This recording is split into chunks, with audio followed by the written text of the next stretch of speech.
Hey guys, today we're going to be making a powerful jump starter pack just using a standard large truck size or large car size car battery.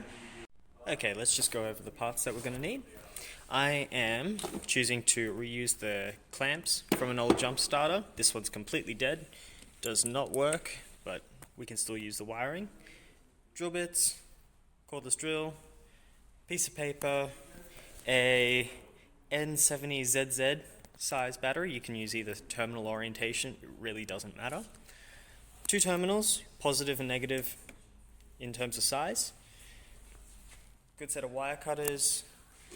The star of the show, which is this big contactor made to disconnect the battery when you're not using it.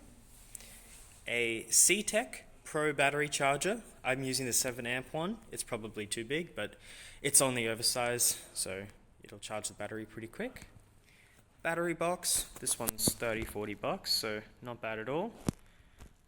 We've got a little multimeter just to make sure everything's working, and 2 meters of black and red 2 American wire gauge cable.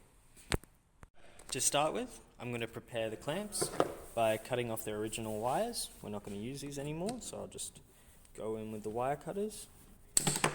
Good. Copper's nice and easy to cut, so it shouldn't be any trouble if you've got a good set of wire cutters. Okay, this one's a bit harder, but not too bad.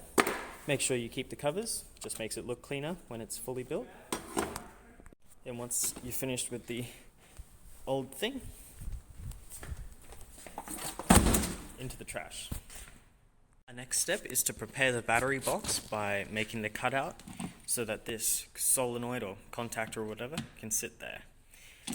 Now, what I've done is I've drawn out on paper a rough outline of the dimensions of this piece, and I'm going to use this as my marking for where to cut. This is where the cordless drill comes into play. We're going to use this to make the corner cuts in this shape, and then we can use a hacksaw or something to remove the rest. I'm 3/4 of the way through the drilling process right now. It's working fine. I've needed to apply a little bit of pressure and use the drill at high speed. Okay, so I managed to get this cut out using the drill as a saw. So you just pull it back and forth, and it actually cuts plastic really well, but it makes all of these shavings. But now, you can actually put the switch in. It just kind of pushes into place, and there you go.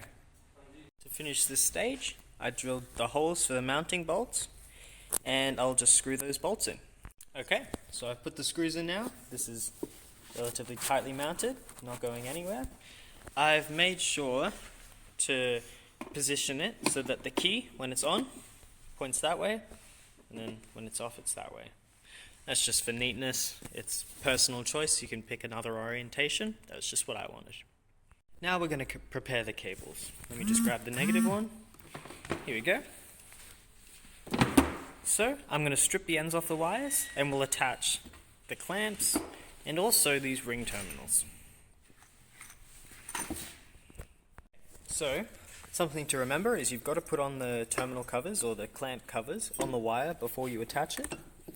We've got the end we snipped off, and we got the other end which is still brand new, so we're going to crimp it onto that wire, and I'll come back when I've done both. I finished setting up the cable. I've crimped on the connector. Very easy. I had to drill this out a little bit just so it fits onto the battery, but otherwise it's all good. Okay, to connect it to the battery, I just put the terminal on. I've also got the terminal for the charger. It's just the C-Tech thing. And that just attaches there, nice and easy. And then I've got to tighten this nut here, and it's all done. With this one, I made up a connector, so using the lugs and a short piece of wire to connect to there. I've got the cable running to here as well. Charger's connected with the cable. I'm actually going to connect the charger to this one, so it's always connected to the battery, but same. Nearly done. All done. I put the battery in the container, got the switch wired up. Notice that the charger is connected directly to the battery. Got this on the other side of the switch. Tighten the 2 terminals, and we're ready to put it together. the jump pack is now complete. We got our we got our jumper cables, our on and off switch. Perfect. All done.